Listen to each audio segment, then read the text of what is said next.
We'll let everyone enter the room. We shall. Okay. Hello. Hi, everyone. Welcome. We're going to let everyone enter the live room slowly. We didn't give anyone any notice. No, nor did we schedule anything. I did bring this up at one of my live streams. I don't even know when. At some point in time in the past. But happy Lunar New Year. Happy Year of the Wood Snake. Moving away from the dragon. This is today's Harmonics. Woo-hoo! And we are your hosts. I am Rachel Z. This is my friend Aria. Yes, and we are here to share frequencies and vibes with you all. It has been a hot minute. This is our first show of 2025. And we have a mission statement, just so you know we're guiding what this is. So I've told you guys in the past that I'm all about producing shows for the New Earth under Quantum Play Studio, and that's all about live broadcasting, live streaming, and bringing a lot more like sauce and sparkle to those things. And today's Harmonics is this show where we take different viewpoints as it comes through today, right? Because topical and astrology is a deep part of it, but it's more about how we are navigating ourselves through time space, and how myself and Aria, I feel like we have such differing viewpoints on a lot of things, but they're the same and harmonic in that kind of way, right? So if we think of a symphony orchestra, you can have all of these notes, all of these instruments, all of that going at the same time, but it can all sound harmonic, melodic, and beautiful. And so I think this is all about how we're bringing that together in this show of today's Harmonics. Yes, navigational tools for reality. That's how we wanted to put it, because it can be really confusing with everything out there. The stories that are out there, what to trust, what is real, what is dream, all that kind of stuff.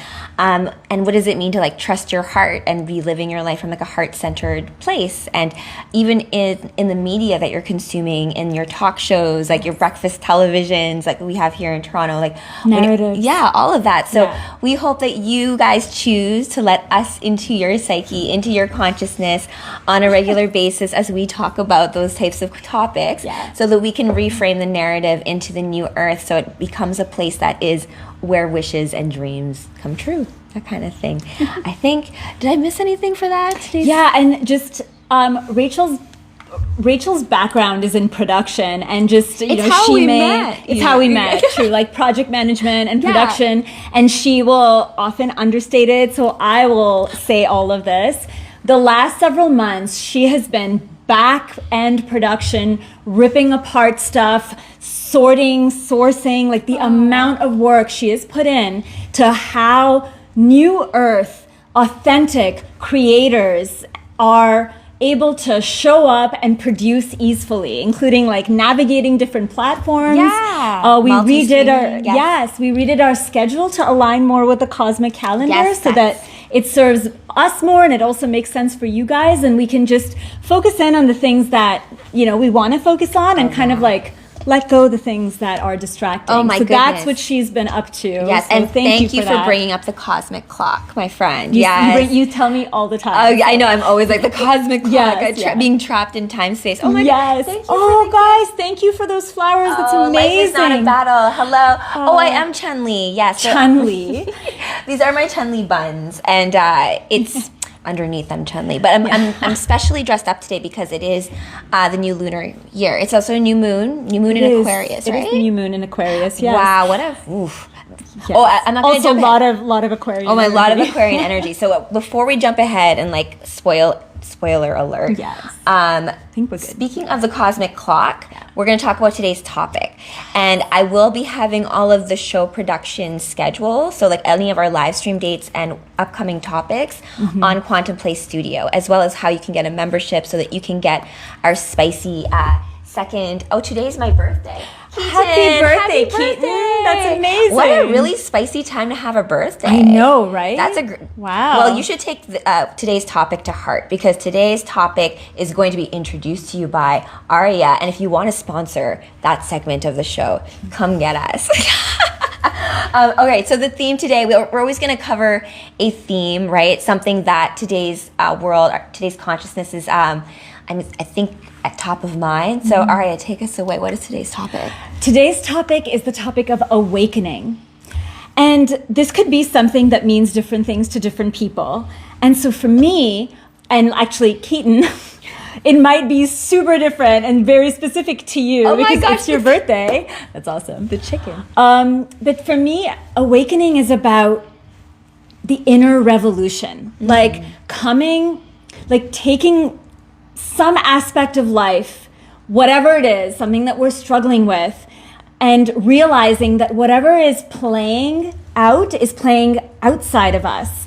And to bring it in, there's like 5 million different ways of doing this, different policies, different lineages, different practices, whatever works for you. But to bring it in with consciousness, with love, with awareness, with consistency, because to me, the revolution is inside. Like the revolution of human consciousness and the power and the redefining it, alchemizing it. Mm-hmm. So I call that the quantum human. Yeah. And so my website and my work is called quantumhuman.space.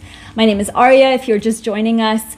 But for the purposes of this show, we are looking at different aspects of what awakening can feel like. And I was doing a show so I have a publication on Substack, and I was talking about this today, where, sometimes we come onto an awakening journey because something awful happens. In my case, like it was a health crisis, I got really sick.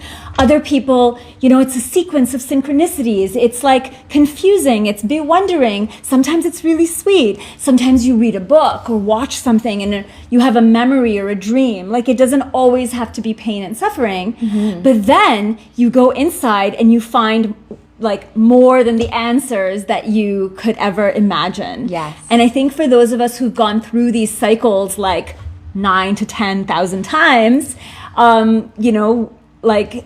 we have some tools to share, some stories, some permission, and so, some like traps. That's like my big thing this year. It's like, this is everywhere I failed and made myself miserable and suffered. So don't do that. Yeah. Okay. So there's a lot of gifts that got dropped. Oh my gosh, you guys, that's so amazing and generous. Thank you. Mr. Deadpool says spiky. His birthday's Friday. Oh, Friday. I'm sorry. But you're still in like the vibe. The vibe of yeah. Rachel, you're the queen of seeing a comment and getting distracted from what you were talking about. That is true. I really try, man. I'm like, don't look at your comments. We'll look at them later. I will look at your comments. And she just keeps looking at the comments. Sorry, but there's chickens. Doc Ethan, thank you for the chicken and the rock star and all that fun stuff. Part of awakening is not to be distracted. True that. And I have the power. Hey, it's Chun-Li. Harukin. Yes, I did laugh. Oh, wait a second. What's happening? Sorry. Okay, so let's bring it back. So we were talking about today's topic of today's harmonics. Someone loves you, by the way. Oh, I love you, Rachel. Thank you for that. So I am Chun-Li today, but it's for a reason, because today is the new Chinese Lunar New Year, right? And I love the moon, Sailor Moon, and this concept of like how the East treats the lunar years, and this concept of how we tell time. And this brings back to the cosmic clock that you were that we're bringing up, how timing yourself to lunar cycles. And I know you've brought up in the past that your way of learning astrology was like knowing yourself in respect to what's going on with the moon, because you can do all the research in the world, and even as you were saying what awakening, like people can tell you, like, let's break it down etymology wise, because that's going to be part of the show that we have our little segments of the show going forward, where we talk about our different perspectives, and together we make a harmonic out of it, right? Yes. And etymology has been something that I'm really fascinated with, because if you think about words, right? What are words other than just symbols broken down, right? And as you say, like, even Supergirl, Kara, it's actually said Kara, not Kara. Yeah. So that makes a difference, whether it's Kara or Kara. Or like Rachel, or Raquel. It's all like that all carries with it different frequency. And what is a word other than a symbol for a frequency? Yeah. Right? Just like numbers, just like all these other things, they're just representations and have a bigger meaning underneath them. And so when you look at etymology, you're breaking it down into little pieces and then seeing what these like smaller meanings mean, and then of course the sum of its parts is a bigger meaning, but you can get clues. So like awakening like how, so why etymology is etymology a part of the awakening for you? Let's think about it. So let's break down awakening. To awaken, you're waking up from what? Sleep, or a dream, or another way of being, or what does it mean to wake up? I feel like when we think about, I have a very active dream world, and like that whole concept of how when you go into a dream, it's not really a beginning.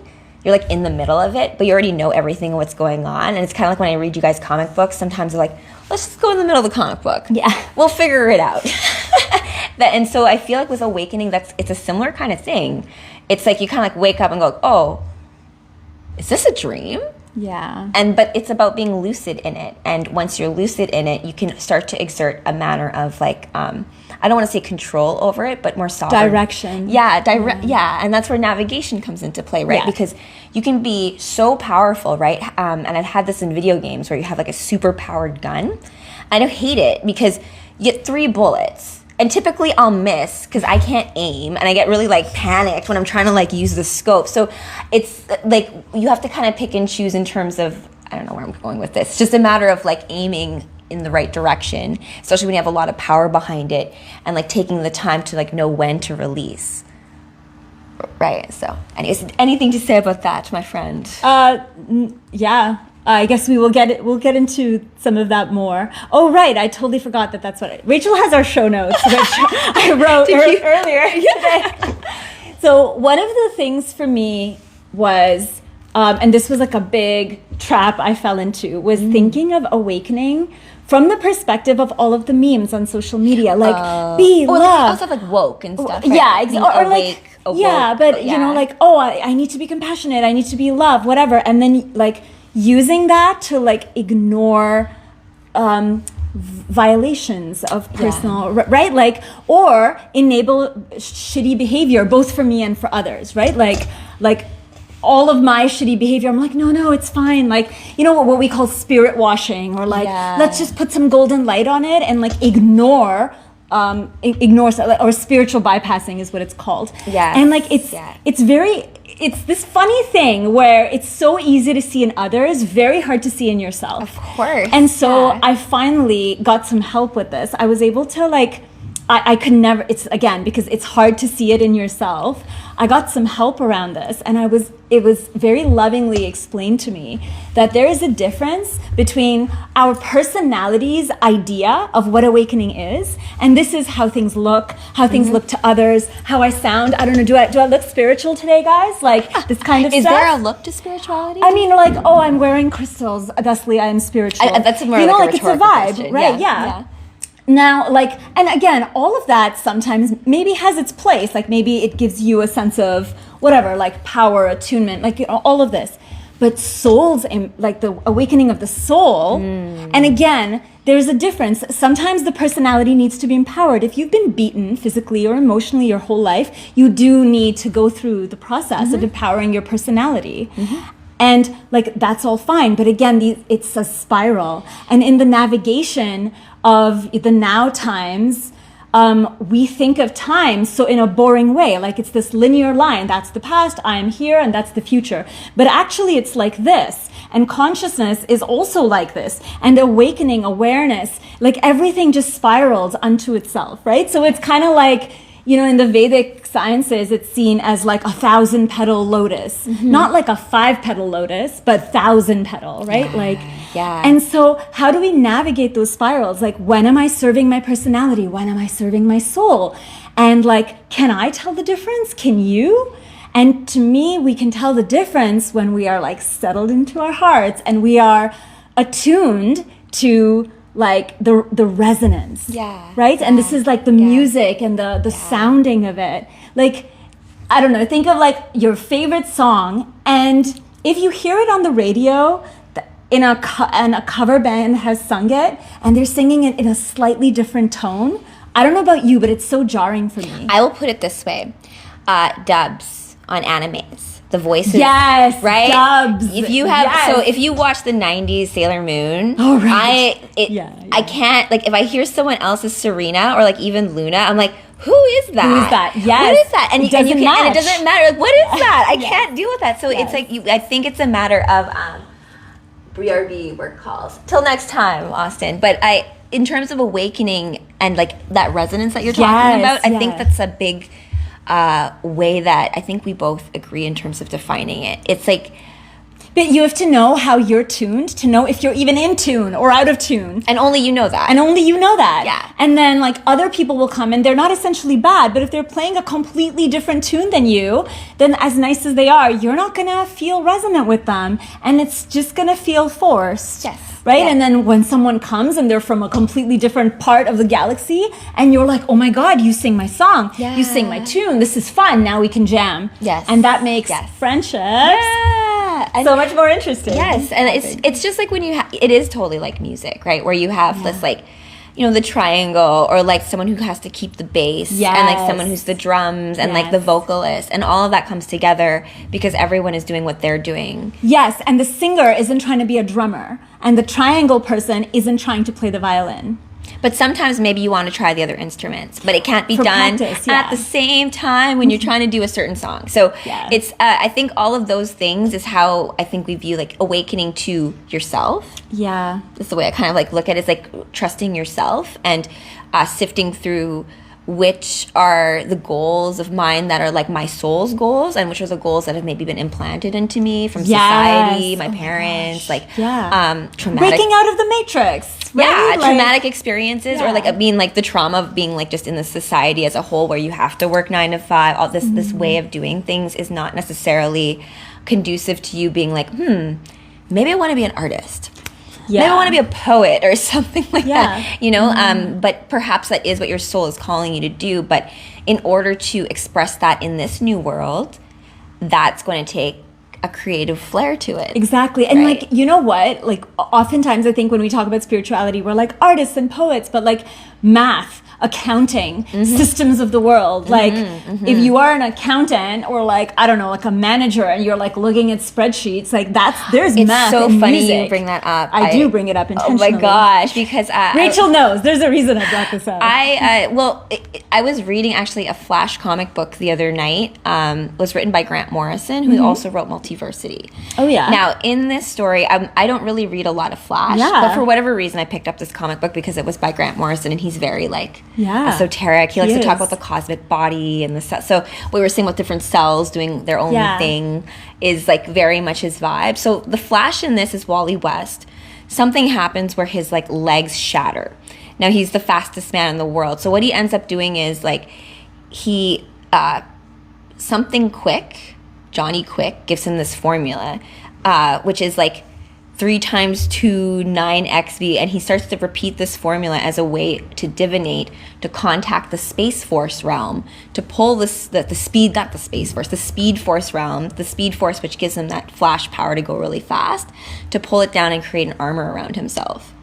Oh, so Wally West is a chemist or physicist. He's actually my favorite Flash. Is he? Yeah, I really fell in do love not with him care for Barry Allen. So Wally West. Oh wait, but he also said this, which I wanted to bring up, because he said that, as my uncle Barry said, the second and most and greatest Flash in my opinion. But he says that with powers like ours, Wally, you have to fight like a science fiction writer writes. Right. Yeah. Yeah, because you're so fast. You're faster than thought. So your thoughts have to be you have to be much more strategic and much more like aware of all the different possibilities, and like I could see you loving Wally. Oh my gosh. So sorry, I'm gonna go on a Young Justice tangent. Guys, do it. We should have a little like Young Justice tangent by Aria. Please tell me. This is hands down like DC. But this made me fall in love with Wally, because I was like, wow, because like, so he basically, because his legs were broken, and he wanted to help his other Flash friends. He's like repeating this math formula over and over and over again as a mantra by a way to contact that realm. So there's a there, obviously. Yeah, 100%. But like, so Wally West's character, like the version of Flash that is carried by Wally West, like that mantle. So Wally West comes from this like I think he's a physicist anyway, or like he's smart. He's super very smart. Very and smart. So the thing is, his science brain has all these like like he'll do things like that. He'll like repeat a mathematical formula as a mantra, which is like amazing. And so in Young Justice, for example, he has this issue with magic. Okay. Right? Because it's like, well, like it's not science. And he's hanging out with Zatanna and she's like, well, like, we're going to go through this invisibility shield. And he's like, this is not an invisibility shield. This is, and he gives it a physics name. Yeah, right? explains what it is. He's like mansplaining it in physics, like kind of vibe. And it's really cute. That's cute. And he has to temporarily don the helmet of fate. Oh, yeah. shit. And he's like, he goes nuts. Because now he's donning. So if someone's lost here. What is the helmet of fate? The helmet of fate is the helmet that a character of DC Comics called Dr. Fate uses. And the helmet connects him with a power and a being called Naboo. Yes. And it gives him these immense sorcery powers. And they're not just powers of illusion. They are, they manipulate space, matter and time and all of this. And so like the golden ankh is often used, which is a symbol of Isis, a symbol of the divine feminine. Like it's very, very interesting. So Wally dons this helmet and is like, wait, what? Physics doesn't make sense. And so now he's trying to run and he can't because he's in a different space. He's inside the helmet. Naboo has taken over his body. And so it's his experience that merges like his science mind with his magic, with this experience. What a way to kind of resolve those kinds of things, those kind of concepts. Very, and it happens naturally. It happens over a few episodes. But one other thing to what you're saying, using mantra, right? You talked about etymology and words come to us from sound. Yeah. And so one of the things I'm in priestess school right now. I love when you say that. You're already a priestess to me. I'm in priestess school. But you know what? It's a good point. My other neighbor also is like, oh, but like you're already a priestess, but like we all need to refine our abilities, right? Like you're always a student. Yeah, and you are already a producer, but you're still learning. Of course, right? Yeah, and I think that's such an interesting part of awakening because like we get rigid in the mind, and then we're like, this is correct. This is like I should only eat vegetarian or vegan food. I should never eat this other thing. Then we get locked in unnecessarily, or like. I learned this, and this is the only mantras, only yoga. Like, no, like, bro, this is like all the things are great. But with mantra, so one of the things I'm learning is to work with the human toroidal field and use sounds, like the sound of vowels, the sound of consonants to feel what the subtle energy changes are. So if I say the name Aria, which is my name, it starts with, like the ah sound, and every sound we make, our tongue hits different parts of the mouth, and that correlates to parts of the brain that are lit up, which is why mantras are so popular. That's why mantras are so potent. And so when you draw your intentionality into it, now every word you speak is a spell. Yes. Right? Onto yourself. Onto yourself, onto the world. Yes. So I hate the world. The humans are a virus. These are curses that we speak unto the world, deathing the world, instead of being life bringers, life givers. The world is a beautiful place. It's a joyful place. Right? And to invoke that. And this is, I think, one of the biggest breakthroughs in physics that came in terms of awakening was Dr. Emoto's study. And Dr. Emoto was a scientist in the 80s in Japan. And I'm sure you've heard of this experiment. He had these drops of water and he would speak love, hatred, jealousy, like these different words. And then he would take images of what the molecular structure of water did. And all of the images that were, low vibrations, love, hate, fear, jealousy, they had these distorted, ugly looking, they were still water. And then the ones that were love and peace had these perfect harmonies, these beautiful snowflake-like crystals. And so think of that. We're 80% water. When you water your plants in your apartment, when it rains, when you go by the river, that is all programmable. Oh yeah, yeah. And I think it's also too as simple as like even when you're having a conversation with someone, like if you were to visualize sound waves like in a comic book, right? Those little waves, like that's hitting another person. Oh yeah. Right? It's coming in and you are also like doing that to someone else. So it's this rest, oh my gosh. Yes. Our fields merge. Like, yes. Like you're sitting in my toroidal field kind of right now. And I'm sitting we're in yours. each other's like atmospheres at this very moment. Yeah. That was a good thing that you said there, I think, about like how not to get constrained by models of things, right? Because before we started this show, we were talking about quantum play and like the live streaming shows and trying to relate new things. We try to relate them to old things, right? But they're not those old things, right? And this whole idea of even alchemy being like a recipe, just because you take like flour and water and eggs and butter and all that, and you mash it all together, you're not going to get a cake.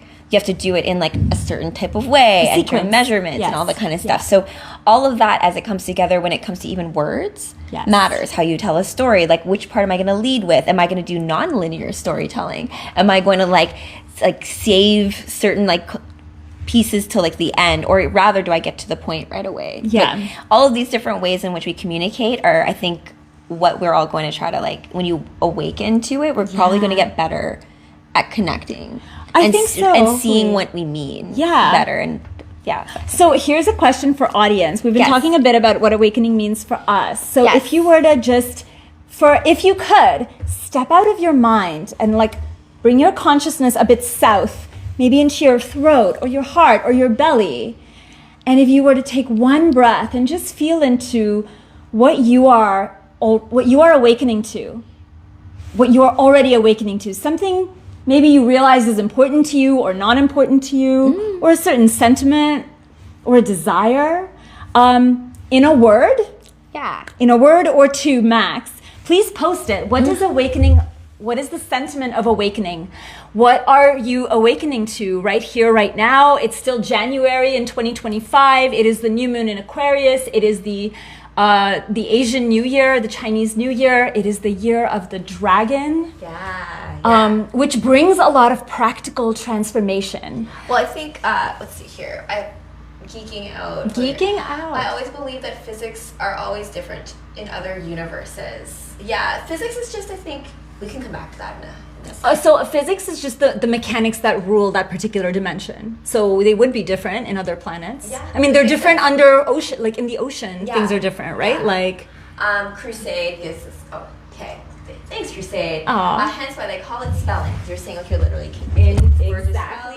exactly right. And then also that. Oh my gosh, thank you for the flowers, guys. Oh, hi, Benedict. Finding balance. Yes. Yeah, it's about all of that kind of stuff. Okay, so let's go into. Oh yeah, sorry, we skipped some stuff. No, I don't think we skipped. We got so chatty. I think we kind of like we had to do the Young Justice. Like, I'm sorry. We should have a segment for that. You're finding balance, Captain Cosplay. Oh my God, I fucking love that. I'm sorry. I shouldn't swear. You should swear if you feel comfortable. I love that for you. That is amazing. Go finding balance. Like, so needed. Yes, and I think not enough credit.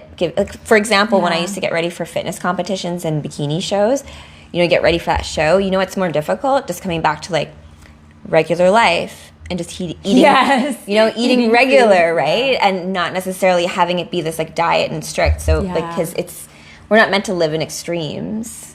Yeah. So for me, like, so again, this was my struggle. There is like, through the patriarchal lens of finding balance, that never worked for me personally. It does work for some people. And so that is like having a lot of structure in your life. Like, here's when I work out, here's when I rest, Is that what you think people would say is a patriarchal way of looking at finding balance? I meant like, I don't mean patriarchal in a bad way. I just mean there's structure. Okay. There's like every day at 9 a.m. I will work out. Well, I mean, it is a new year of sorts, right? Yeah, exactly. So I don't mean bad at all. I mean, there's a very like, you're protecting time, like the same time every day, like at 9 a.m. every day. Like a routine kind of like thing. A routine, exactly right. Doth not work for me. I am a cyclical being. I think not many women, a lot of women probably, because we bleed and there are ups and downs, not only in the day, but in the month. Hormonal cycles, my friends. So for me, balance is found cyclically. So if I have a couple of weeks when I'm working a lot, then for 2 weeks, I do nothing, right? Like, or I will do a lot of a lot of my stuff is around like my cycle. For a lot of other women, it might be around their families, right? Like their kids or school or work or, you know, whatever, swimming lessons. But so like balance can be found in more ways than just one. Balance can be found in more ways than, oh, I work a lot, now I'm going to sleep a lot, right? Like it may be like if you're working on a computer a lot, you bring in movement, you take a walk in the park, like that, like regenerate and restore yourself. I get what you're saying, ways. Like breaking your routine. Like, so it's, yeah, breaking the routine a bit is a way of finding balance, even though we have this like notion that balance is like, oh, I'm going to go to the gym at 6 a.m. It's rigidity, yeah. And like, even though like the gym is good for you, but maybe 6 a.m. is not the greatest time for you to go to the gym. Or maybe not every single day, 365 days a year for 10 years, because your body is changing. Yeah. Your cells are changing. Yeah. And just be able to be flexible with that. Exactly. That has been my learning from my more mutable friends as a fixed sign kind of person. Ooh, all right. Too much light will blind you and too much darkness will destroy you. Yeah. Well, I mean, think about it this way. If you were to have too much sunshine, it would be a drought, and too much rain is like a flood. So it's just having that balance between the two. When you like need rain for your crops, that you have it, and then when you like when it's supposed to be harvest time, that it gets cooler. And so all of this, like everything in its own time, and I think that relates to the cosmic clock, that oftentimes things are not bad or good. It's just about things being at the right time. Exactly. And that requires attunement. Hi, Voice of One. Hey, Thanks so much. Voice of One says hi. I know. He loves to like, I love both. That you pop into both. That's he is multi-dimensional though. I see you multi-platform, multi-dimensional. Squishy Lucille says, I eat way too much fish. It's okay, Squishy. I think you can... Do you eat different types of sea beings though? Like, because I think the sea has a lot of different like... Aquatic life forms. Like include other seafood, I think. Shrimp. I like shrimp. Actually, I love all seafood. I love all seafood. Octopus, eel. Yeah, that's actually all delicious. Delicious. Okay, so we've got the Heartstorm. We're going to ask each other questions. So should we introduce people to our segment? Yes. Was this segment your idea or mine? It was mine. It was actually I came up with the idea, but it was basically because of something you said. Oh, I see. And it was all just collab, guys. Yeah, I'm loving this live. By the way, oh, good. Thank you. I eat a lot of fish sticks. Oh, fish sticks. Okay. So I'm so sorry. I don't consider fish sticks fish. Like skin yourself a sea bass, and then we'll talk. I'm just kidding. Eat what you want. Where were we? Okay, so the Heartstorm, basically we're going to ask each other questions based on today's topic. Yes. Fun fire questions, but you guys in the audience, please do feel free to answer as well. Yeah, or ask questions of us. Bruce Lee's brother was vegan. Did you know this? Broccoli. I did not know this. That is a very specific thing to know about. I did not know this. It's funny. I have a funny story about that, because not about vegans, but more about like Bruce Lee, because I was at the gym once and I was doing dumbbell pullovers off the bench, and this guy comes up to me. He's like, "I've never seen anyone do those since Bruce Lee." I'm like, I don't understand. Like, you've seen Bruce Lee do this, and also I'm in the middle of doing something. Please stop talking to me. That is odd. Do you want to go first with a question, or shall I? No, you go first. Okay, anytime. Okay, so... Oh no, you've closed the laptop. I've closed the laptop, because we're going to do this, like, I'm going to feel through, like, what's coming through the universe and whatnot. Yeah, actually, the reason we called it Heartstorm was I feel like brainstorm in an already cerebral world is not the medicine we need. Yeah, no. So there's a difference between asking a question that stems from the heart, which may not... And like, again, maybe you guys feel a difference, but you know, if you're like sharing a story that's deeply personal to you and you're like, oh, like one day, I went to the bank and blah, blah, blah. And then you're telling your friend and your friend is like, wait, I thought you went to the bank before. Like they ask you a weird logistical question and you're like, bruh, I'm trying to get a sentiment across here. There's emotion. Actually, I know my question now. Okay. Anyway, to avoid that, it's Heartstorm. Okay, so this is a Heartstorm. So, I read you guys comic books on live typically, and we're both nerdy, and we both love comic book heroes and like nerdy geek stuff. And it's all really because of like these characters and these stories mean so much to it. And so a part of my awakening has been to realizing, like, I'm playing kind of as Chun-Li tonight, but I'm also playing Rachel, right? To realize that you're the magic in the characters, and awakening to that it's not external, it's you. But at the same time, you do get to play with other beings. So to you, when it comes to awakening, when it comes to playing with other beings and where they are in their awakening journey, how do you how would you approach someone who, let's say, is like asleep and they want to wake up? Whoa. Okay. Do we have 2 hours? 2 hours. Oh, hey, I'm assuming you're asking Rachel. Oh, yes. He's a new friend on the show. Oh, hi, new friend. The Regeneration Degenerate.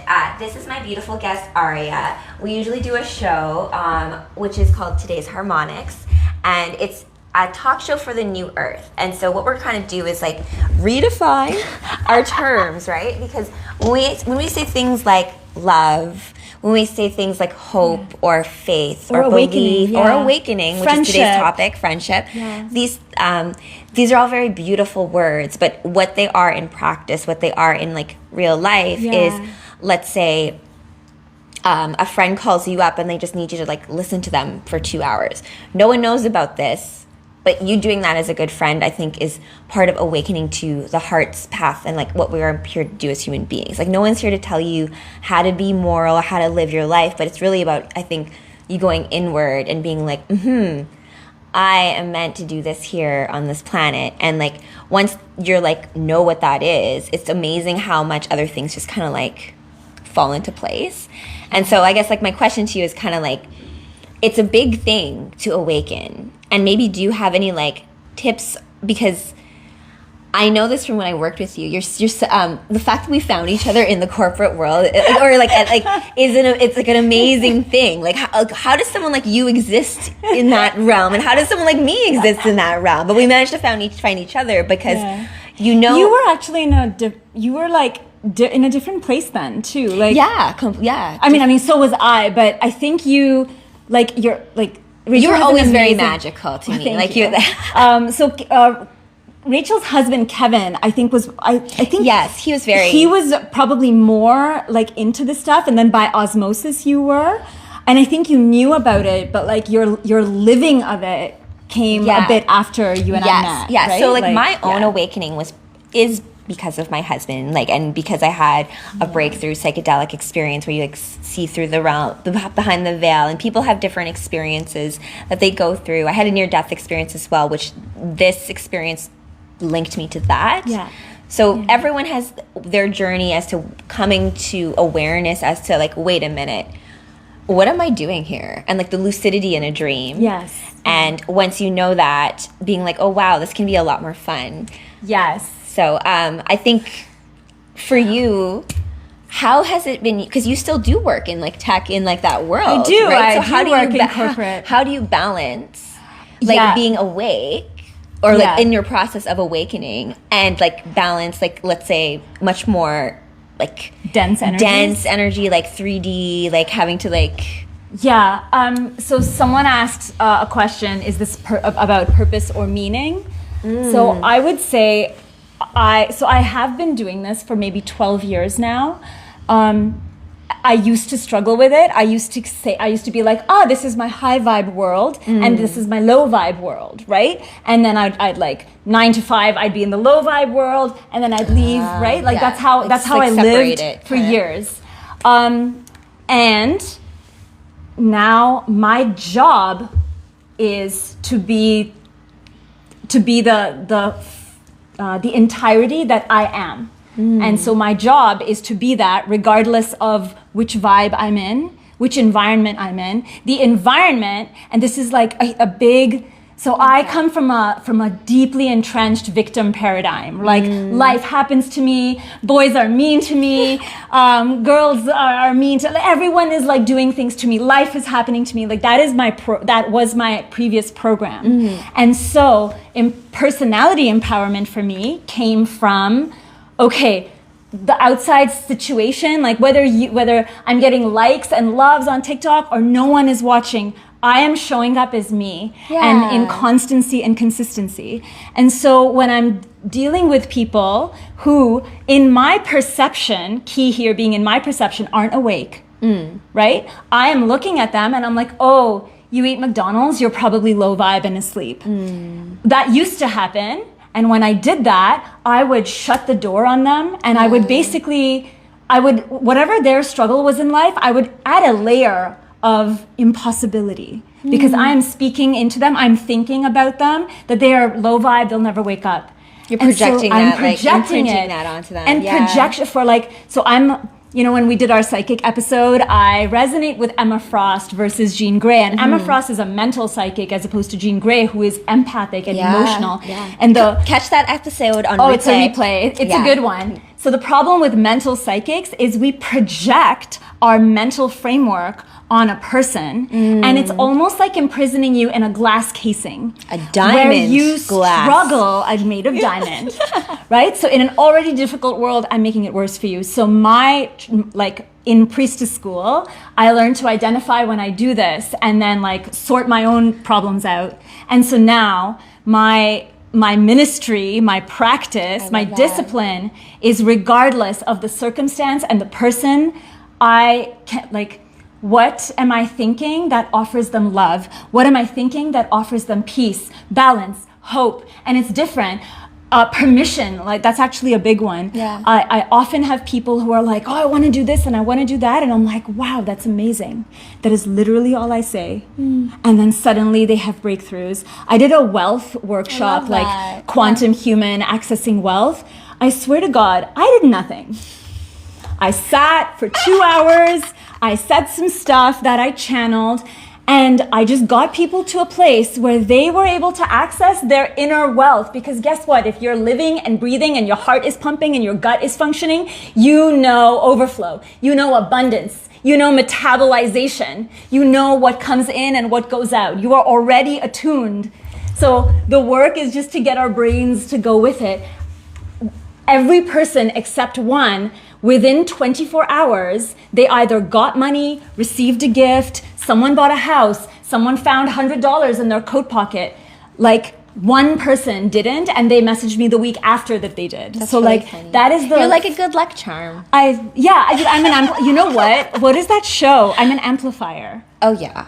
Yeah. Right? So And so well, I mean, think about it. That is my answer. Fascia. When you think about your fascia in your body, because Kev does like fascial stretch therapy, and when I was looking up fascia, like it's basically like liquid crystal, right? And so some of like you're gonna conduct and like hold certain energies, and then when you're around certain other people, you know, if you're like have the right intentions and like frequencies and all. Yeah. So I have a question for you. Oh, wait, first of all, someone was saying that was really happy that you're into comics too. Oh, yay. Yeah, she digs comics too. Yes. Does she know who do you mean Chun-Li, Lone Wolf? She knows, you know who Chun-Li is. Yes, Street Fighter. Yeah, Street Fighter. Yeah. Yeah, of course. We used to work together, Squishy, once upon a time. We worked at a hospital here in Toronto. We both worked in tech. I was chief of staff, I think, and you were the project manager? Yeah. That is our background. Yeah. I still work in tech, but I'm a writer now. She's an artist. She writes, an artist. Yeah. Well, in tech, as much as... Yeah, fair. Okay, yes, go along with your question. Okay, so my question is, what are you awakening to within yourself? Right now. Like in this moment. In this very moment.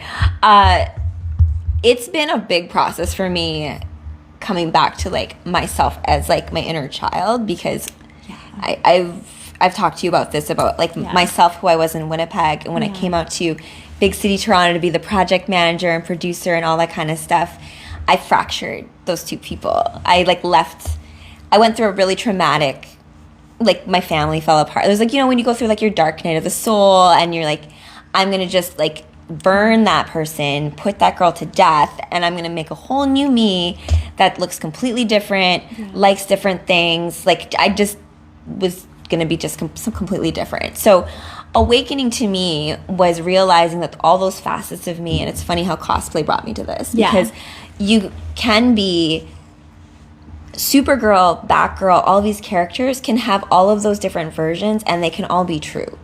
Yes. Right? So no different than you can have all of these different aspects of yourself and they're all still you. Right? That being said, it's about also like to thine own self be true. And then integrating it. Yeah. And sifting through, as I said, like it's really difficult to, like, is this what I want? Or is this what my parents have wanted for me?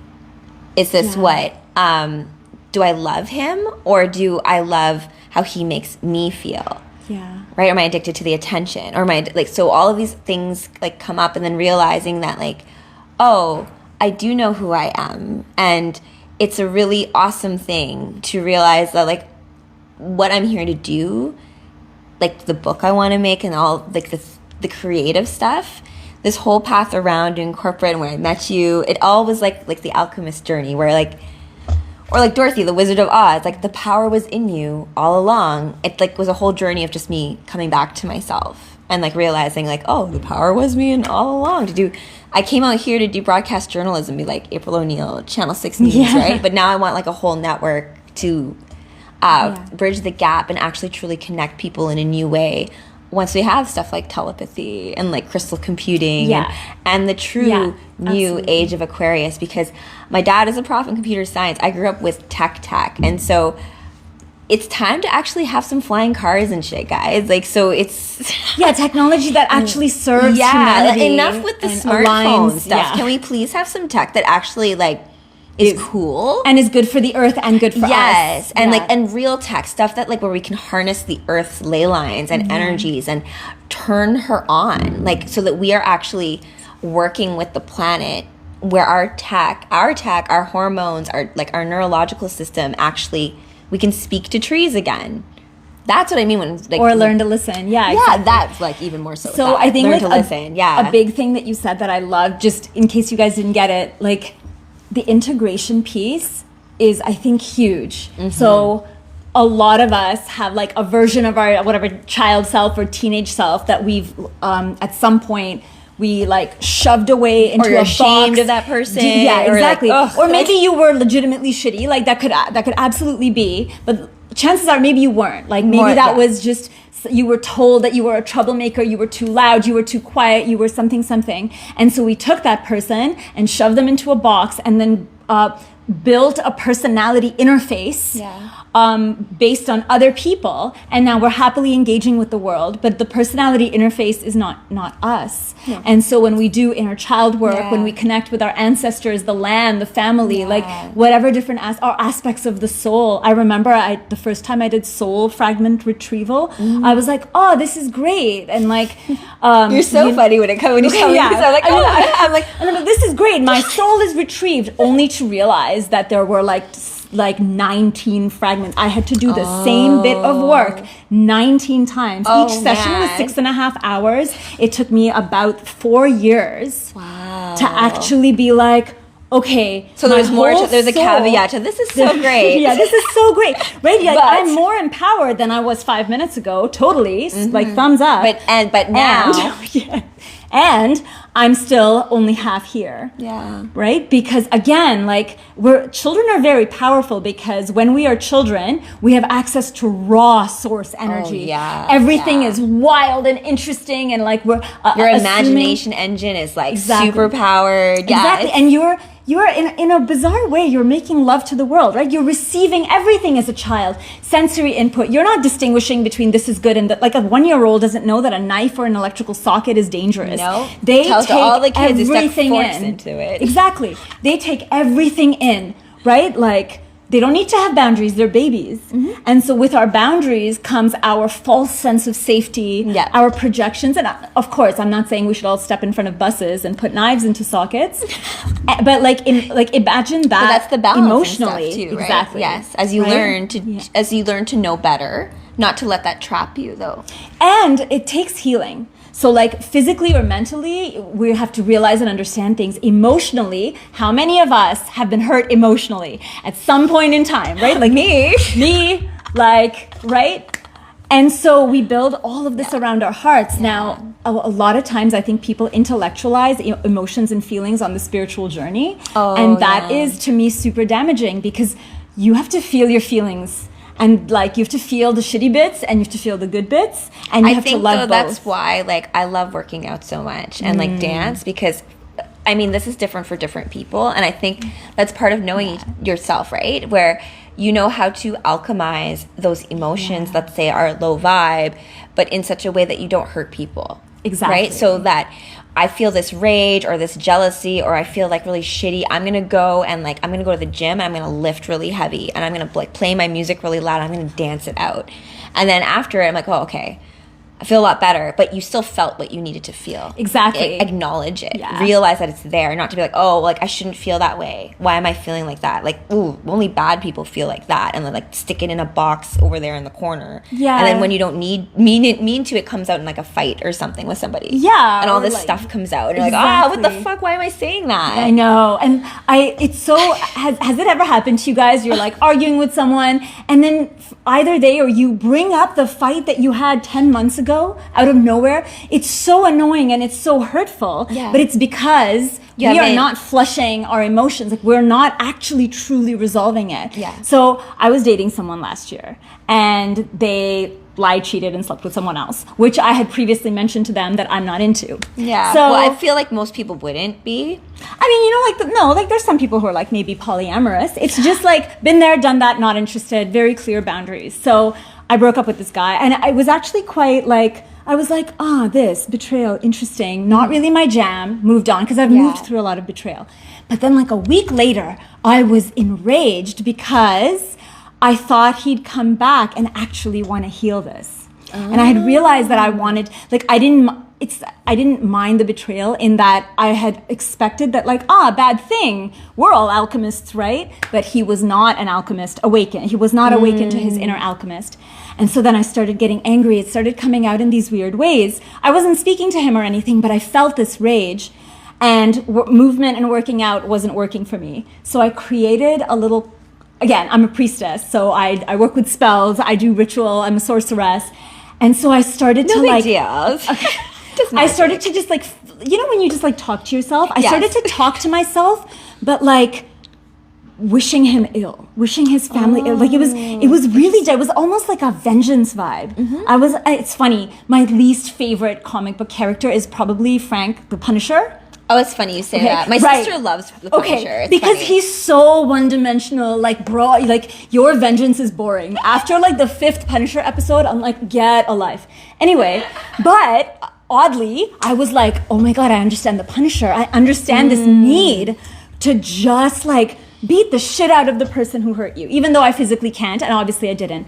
So I created an energetic cauldron, a construct, and within this construct, within the safety of it, I like said every evil, horrible, cruel, vengeful thing, and I forgave myself and I forgave him and I let it go. Wow. And again, the work powerful. of it is, right? Because like rage, the like heavy emotions, like if you were so deeply hurt and someone stabbed a knife in you and twisted it, if they did that when you were a child, if they did that as like your first date or, you know, something like that, we carry that. We carry the imprint of that. And we project it on our future partners and our future friends, right? Or maybe even on our children, if we have children.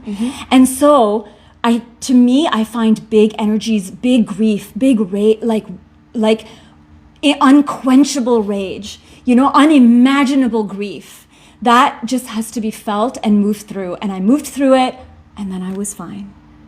Yeah, but that's the thing. Like you have to acknowledge it and the depth of it, and right? like and you know, don't trivialize it. Yeah, and don't intellectualize it. Yeah, because it like it deserves to have that like epic, like I guess that's the whole idea of like poetic things being on a poetic symbolic kind of level, right? I had a story once of where I was posting something about how under immense pressure, like coal becomes diamonds, and I don't know. Oh my gosh, this is like from Tribe Space too. She was like, "Oh my gosh, it's not factually correct that doesn't actually happen." I'm like, I don't really care. So, for example, like your story about the Japanese scientist who spoke to the water in terms crystalline. I remember watching a meme or something being like, "Well, that's not a real experiment or something like that." Okay. So the point is that regardless of what is true or not, what you accept into your inner world as being that is what matters, right? And so the symbolic meaning, I don't really care if coal becomes diamonds. What I really care about is that you realize that under immense pressure, you can be something beautiful. Exactly. That is the message. Not that I don't like, do you know what I mean? Like, it's like, can we, like, there's that surface meaning when you're talking about parable or fable, and then the underneath multi-meaning, and then a deeper meaning that's meant just for you. And this is the difference between brainstorm and heartstorm. Like, we attach to the facts because our mind recognizes and I'm like, okay, fine, predetermined facts. Yes. But our heart is like, oh my gosh, and you know what? I feel like this. And the thing is, now that I moved through like inordinate rage, I now understand the Hulk and the Punisher better. And someone actually like put in a line from the Hulk, you know, Cap, I'm always angry. But the thing, like, see, like we look at the Hulk as like the rage monster, but Hulk eventually becomes like Dr. Hulk, right? I stopped reading some of those comics after. And then there's also Red Hulk. There's also Red Hulk, which is different. But like, my question is this. If you identify with the Hulk, for whatever reason, is that who you want to be? Do you want to live with this undertone of immense rage that can actually hijack you? Because like, remember, the Hulk hijacks Bruce Banner, who is an extremely smart person, right? So the intellect is insufficient to counteract rage. That is the medicine of the Hulk. And if that is who you want to be, and maybe you need to be that way, maybe it serves you in life, right? Like, I don't know what that maybe if you're an Avenger, I don't know, but that isn't. To your point about like rage and anger, I have the Green Lantern comic book, The War of Light, and let's see here. Dr. Hulk finds balance. Yeah. Oh my God. Oh, I love you both too. I've deeply sat with the Hulk. Like when I was in this rage journey. I'm saying it as if it was like a day. It's a week. That's what I mean. Exactly. Like, so it's like through these characters you can understand aspects of yourself, right? Yeah. So the Red Lantern rings, right? Is anger, right? Yes. But they're not evil.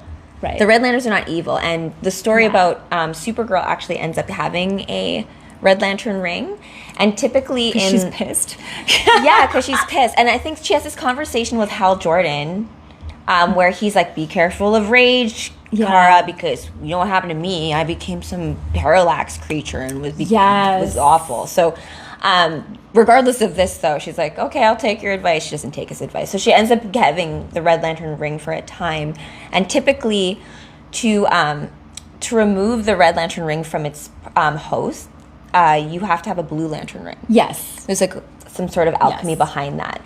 Now, Supergirl... Because blue is compassion? Blue is hope. Hope, right. Indigo is compassion. Yes.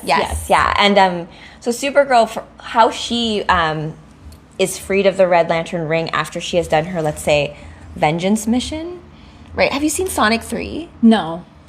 No. But I think I know what storyline you're talking about. Yeah, so then she, for her to rid herself of the ring, she flies into the heart of our sun, and like it like recharges her, and she like becomes like reborn anew without the Red Lantern or without the ring, and she's just Supergirl. But she's worked through all of like, you've done your mission, like felt all you need to felt, and then like burned yourself up from the inside, and then come back.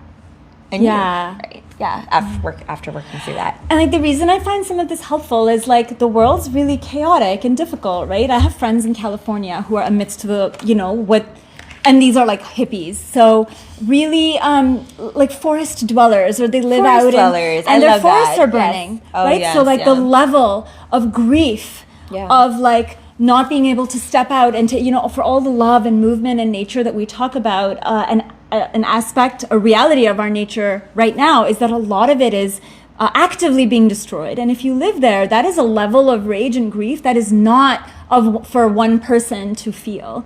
It flows through all of us. And so I think when we're thinking of awakening, when we're thinking of navigating, yes, there's light and we're divine, but like our divinity is also meant to serve the planet. Yes. Right? It's not like I'm divine so that I can be holier than thou. And like you're by yourself being like, congratulations, you're divine. But like sit on a mountain by worship me.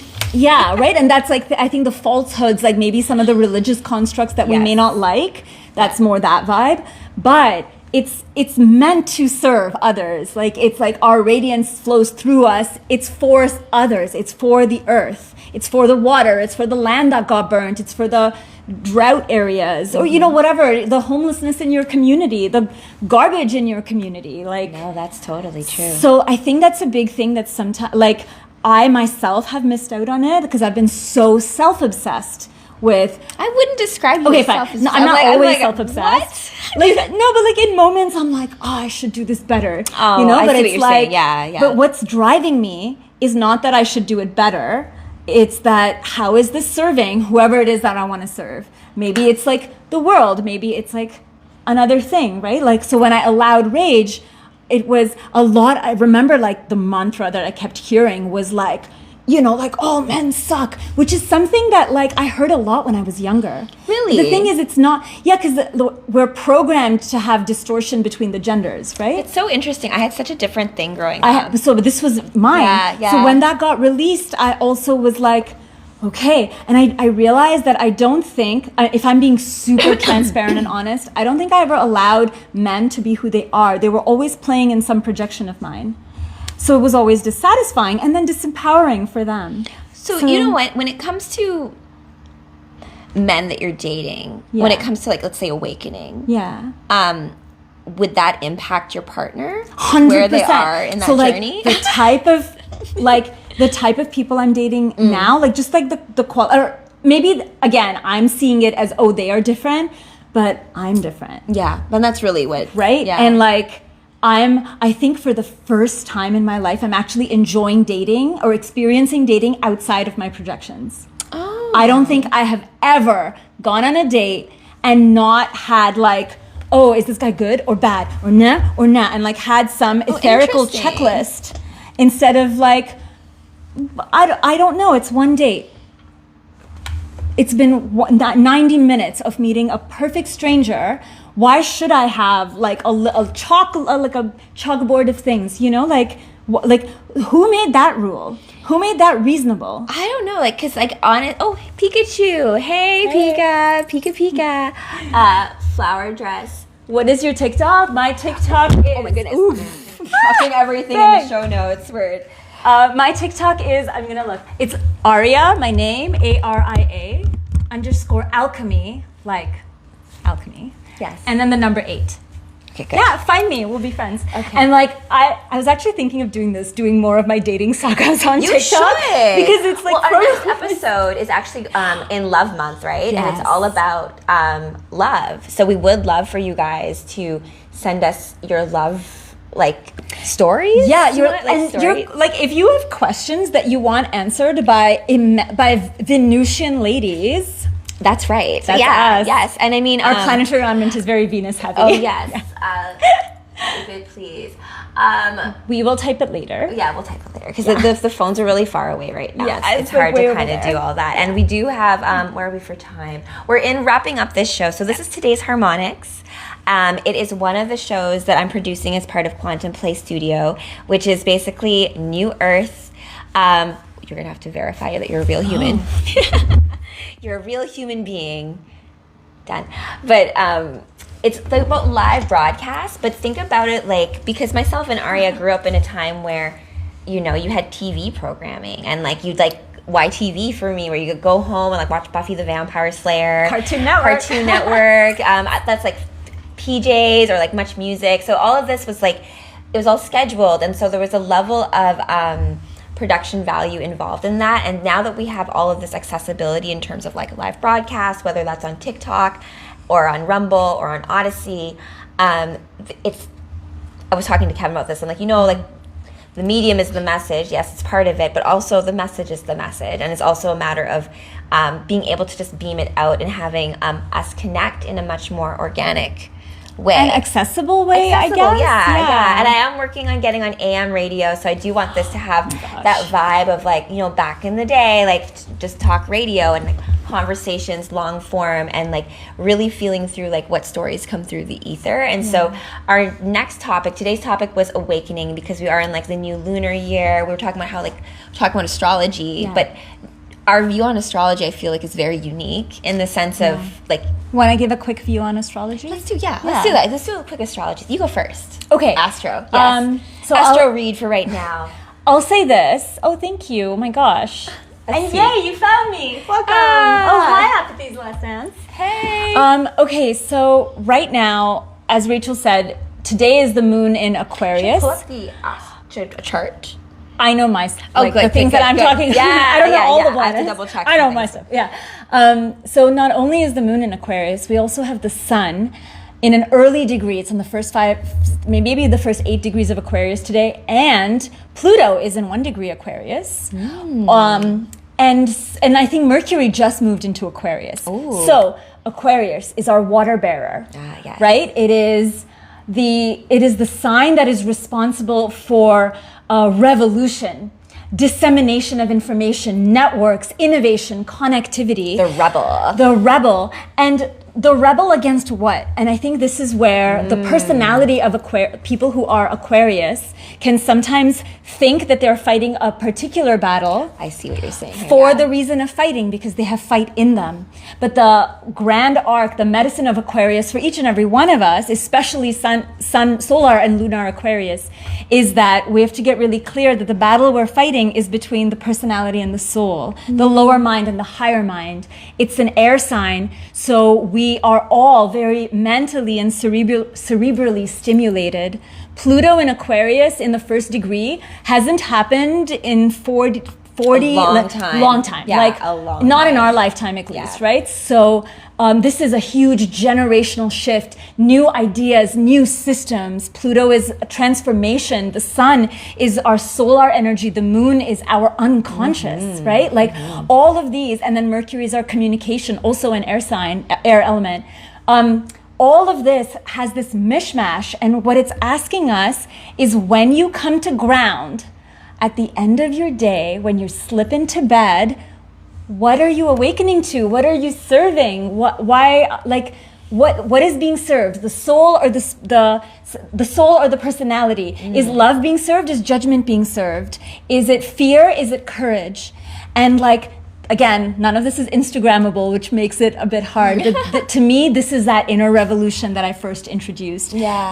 Coming Instagram, to know. I can't post about my inner revolution. I mean, you can, but it's the least interesting part. Damn work.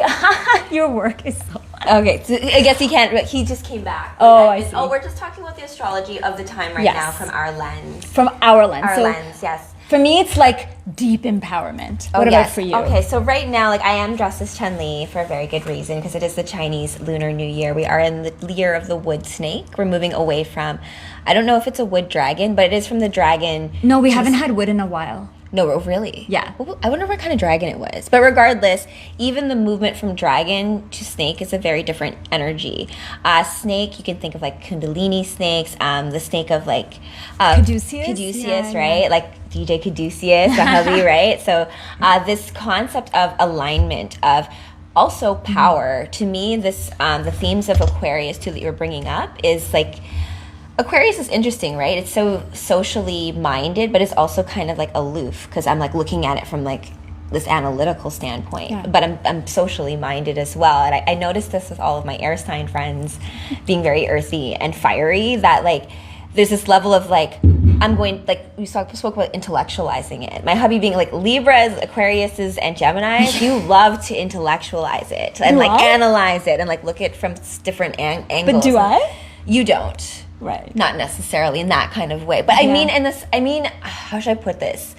You're going to mentally look at things before they've actually even happened sometimes. Yeah. Right. At the speed of thought. Yeah. So there's this concept of where are we in time space? Has this already happened? I do this with Kevin all the time, where he's just I thought I already did that. I'm that was yesterday. Yeah. So if you have your own routines and patterns with things, sometimes a song, you know what the second chorus is going to sound like because you know what the first chorus sounded like, but then you're but it didn't happen yet. Right. Even though you know what it's going to sound like, we haven't done it yet though, even though because Yeah. So I think when it comes to like the new lunar year as well, like in terms of like Eastern Asian cultures and dragons, like because I love dragons, dragon warriors, all that kind of concept. Dragons are all about power, but in Japanese mythology, the way that their divine right to rule works is that they had a dragon queen, a dragon princess who fell in love with a mortal. And so she became a human, married this mortal, and that their child became the first emperor of Japan. So it's like this idea of... Sorry, are we moving into dragon or snake? We're moving into snake. Yeah, okay. From dragon. I'm just saying that the symbolic meanings behind things from an Eastern culture, like Eastern dragons are not the same as like Western dragons. Right. They have different... meanings behind them, just like how I feel like Pluto is looked at as well, right? Pluto is very powerful, right? My Phoenix read, like there is no creation without destruction. There is no light without the darkness. It's like this this idea of like for things to begin, there must be an ending, and that concept as we're to live it is a different thing than to conceptualize it and know about it, right? Like you know about this intellectually. We all know about like death, rebirth, but to resurrect now, like to do that in real time, what is that going to feel like? What is that going to tangibly look like in your perspective? So all of that, I feel like, is what's coming to fruition in like this is like the beginning of it. And I think a big reason why we connect on comic books is for us, whatever we're watching on the screen or flipping through the pages, I am viscerally moving through it, and so are you. Yeah, which is why, like, I'm like, oh my, like, you know, like I mean, it's not like Marvel or DC, but I think I told you this when I was watching. Okay, I love Clone Wars. I don't think Disney has not done a lot of good stuff in a while, but Clone Wars, the animated show, is phenomenal. It is 7 seasons of goodness. We should have some watch parties. I have episodes. Like at many points I have paused it to go into my room and emote. Like that is the level, because I mean there are some big concepts, right? Like there's like the Sith are trying to find children that have an M count, the midichlorian count that makes them Jedis, and like are basically kidnapping children and have a child trafficking ring. They're looking at blood. They're looking at gene markers, and they are in it kidnapping babies, ripping them from their mothers, right? And we know it happens. We know that like sex trafficking of children is like a big vibe on the earth, but to actually like allow yourself to feel the rage of that, allow yourself to feel whatever it is. And again, the Jedi solve it in the show. But again, these are big themes. There's all of this like spirituality, cosmosis, like the cosmic, the dark versus light, play, the cosmic play, and the forever war. Yeah, the Jedi temple that's actually really rigid. And falls and the corruption that's in it. It's the like, corruption that's in it, and like it's slow corruption. Their failure to act in the light. They succumb to the war instead of being warriors of peace. They just start fighting. They become tools for the Republic. Exactly. And then, oh my gosh. And Star Wars. Yeah, and Star Wars. Well, I don't know about the new stuff. I was disappointed with Ahsoka. Like, Dave Filoni is amazing. I didn't watch it. And like, Dave Filoni did Avatar Last Airbender. That's who Dave Filoni is. Okay. And he did Ahsoka. Dave and I was Filoni like, actually did The Mandalorian. He did The Mandalorian. And that was actually good. So good. Yeah. So good. That was good. Didn't love how it ended. But like it was true. It was that good. Yeah. True. Someone asked what my opinion is on Aries. I have many opinions on Aries, and stay tuned for our spring equinox show. Where oh my god, and there's so much juicy Aries energy in 2025.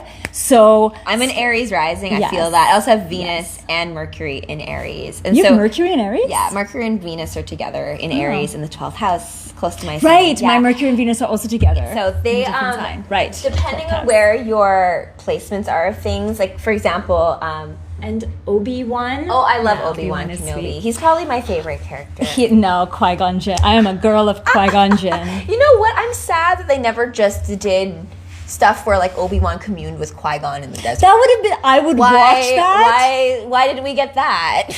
I would watch that because Qui-Gon had just figured out that the cosmic force flows into life force, and that whole like how Yoda projects himself, that's not a thing when Clone Wars starts. He learns that skill. He's taught by Qui-Gon Jinn. Yoda is taught by Qui-Gon Jinn how to do that.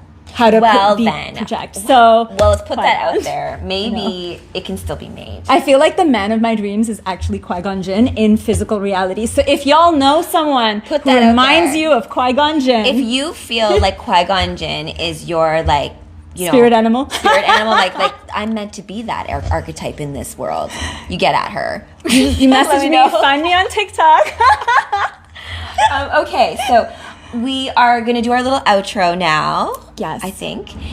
So thank you guys for joining us for our first show of 2025. The Lunar New Year. We have a new cosmic clock show calendar. So I'll have that up on our website, and we'll share that across everywhere. So you can, we meant to have this pre-planned. I meant to have this like all scheduled, but we had it on our schedule. We didn't share it with anybody. Yeah. Sorry, there's a few comments here. Obi-Wan is my favorite, but my guilty pleasure is Kylo. What? I don't feel good about that. Wait, is it because he takes off his shirt? Remember that really awkward scene? Okay, hold on. Okay. Who's the actor who's Kylo Ren again? Adam Driver. I do not like Adam Driver. You don't? I don't. Okay, poor thing. He's so sweet. I'm sure he is, but It's the mask. I can't help you, man. So I don't know if have you seen Megalopolis with Adam Driver? With the cartoon? Coppola? Francis Ford Coppola did a movie with Adam Driver called Megalopolis. No. Okay, so I watched it with Kevin because we're big movie people, and in it it's a really big mishmash of things, and he like quotes Hamlet and stuff. What does he say? That movie you're talking about was horrid. It was horrid, right? He loves Adam Driver. Oh, you love Adam, but you didn't like the movie? Thank you.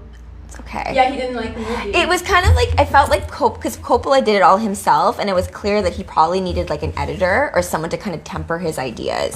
And that's what I think happens when it comes to like, this is why I love working with you too, right? Because that is the beauty of collaboration and true collaboration. You as a divine, wondrous being who's coming into awakening, you still need friends. I'm telling you. Okay, but why don't you like Adam Driver? Oh, I just don't like his face. So maybe you like him because he wears a mask. I will say this. The whole mask thing is interesting because we are sometimes like... So for example, I have a huge crush on RoboCop. How does that make sense? I mean, because he is hot. Isn't he? Yeah, he's hot. Right? I like Judge Dredd. I don't know why. And Judge Dredd's hot Judge too. Dredd is so hot. Yeah, not Sylvester Stallone. No. See, he took off his mask because he's vain. Yeah. Right? Yeah. And he was like, people need to know who I am. Like, no one needs to know who the frick you are. I just need your jaw, Judge Dredd. Like, I just need your jaw. So we Carl just need Urban this part of your face. That's all we need. I saw Carl Urban in Toronto filming The Boys. Yeah. You know what? Kylo Ren's character, I feel like in the written comics was also like a bit different. The movies did a different. I think J.J. Abrams did those, right? They took a different angle, but in the movies he has a reclamation arc, right? Because he's like evil, but then like I guess he falls in love awkwardly in like a very like in half an hour he's like immensely in love with like this character. So is that what happens? I didn't watch it. I watched them. Yeah, so I don't know, or maybe you just like the mask.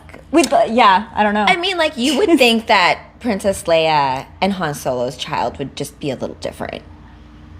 Yeah. I just thought they would be different. I'm disappointed in the children. I just thought that that's so sad. Because I love Han Solo and I love Leia, and I just was like, he was like too whiny. I don't understand, like, because Han Solo's such a badass, right? Because Kevin was telling me his favorite part in Star Wars, and I was like, wow, I totally forgot about that until you told me. But like when Luke and Leia make out, no, but siblings.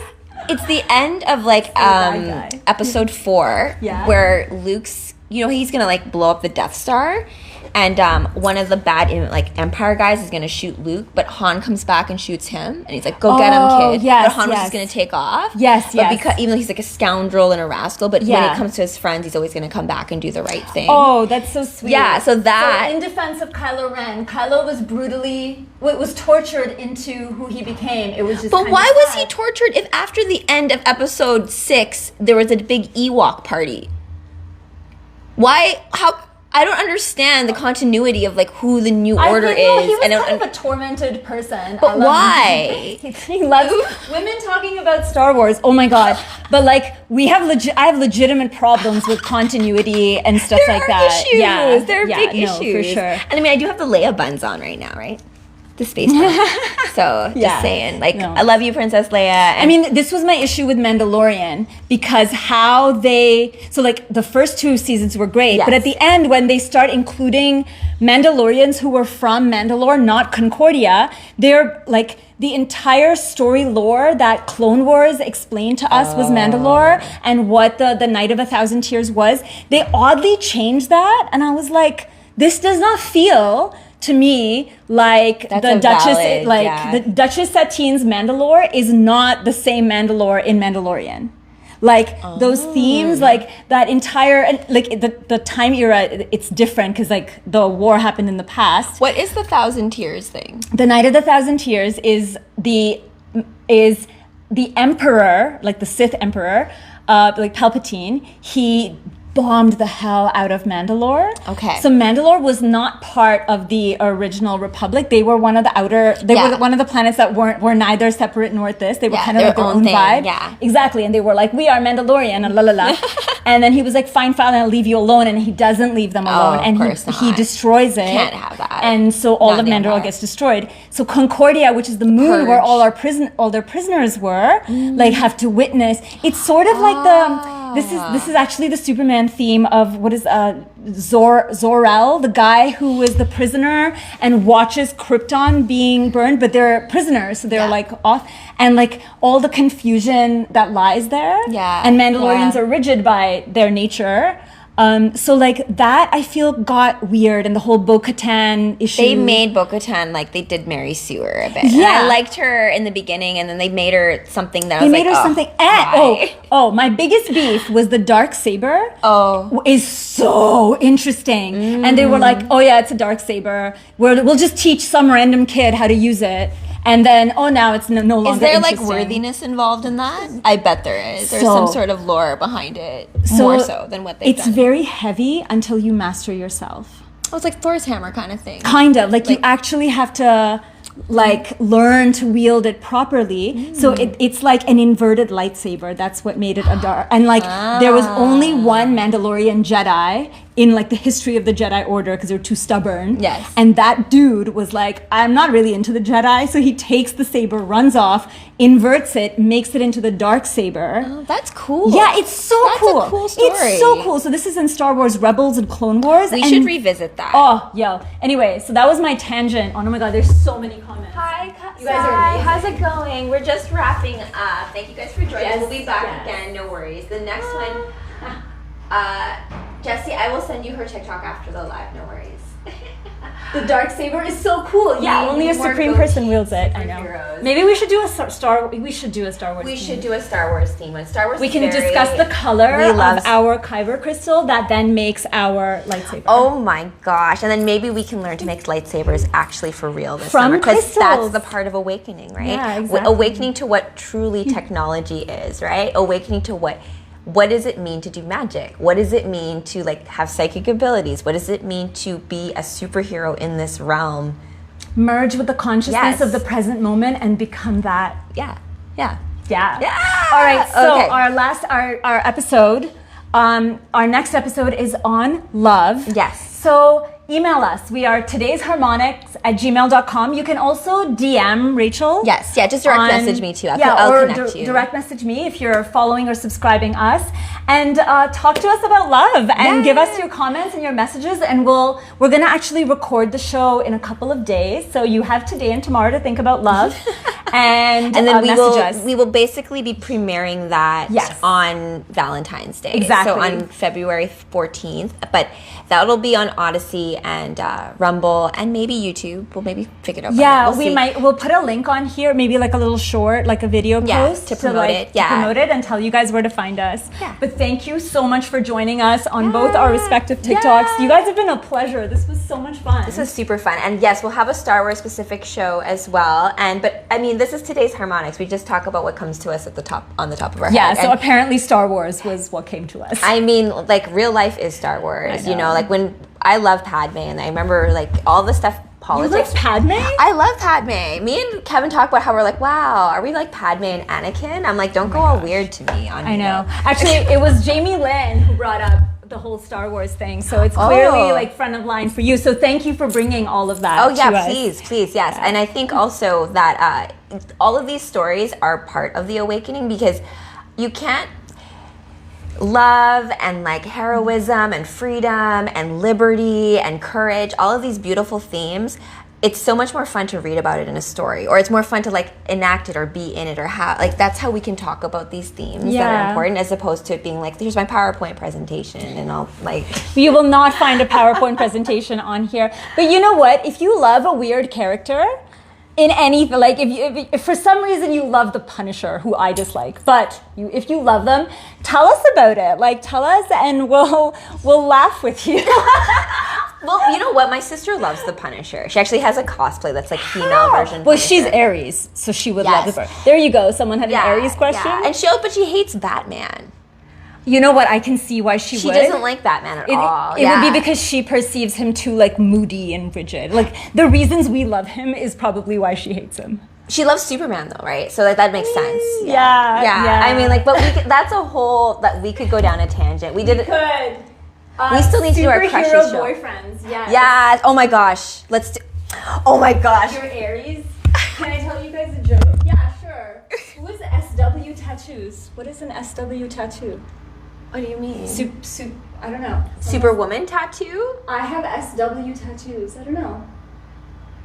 Super wing. Star Wars. Oh my gosh. Sorry. I will send you her TikTok. No worries. Yeah. We sometimes do battles. We do.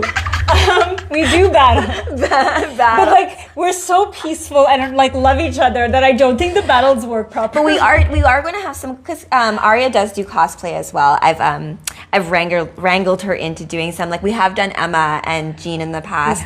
Scarlet Witch. We've not done any Star Wars. No, so that would be a cool one to do. Who would you be from Star Wars? Oh my gosh. I know exactly who I'd be. You know what? I'd probably be Princess Leia. I'd get Kev to do Han Solo.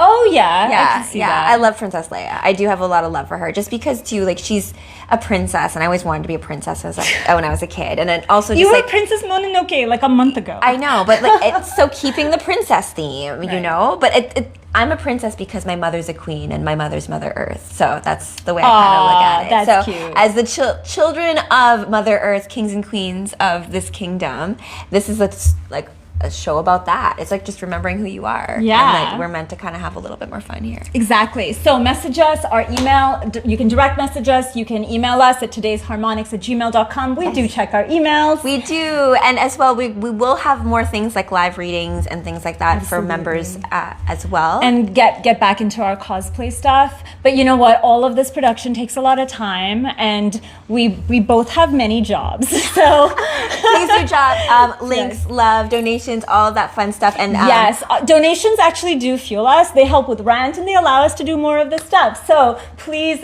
keep the love coming, and thank you again for joining us. Yes, until next time, my friends. Do you want me to do my little sign off of like my little universe thing? Oh, I think people love this. I know, I've missed talking with Aria with you guys. I talk to Rachel more often. We talk all the time. But, live, I mean. Live, yes, with you guys. Okay, my friends. Until next time. Thank you both. Bye, guys.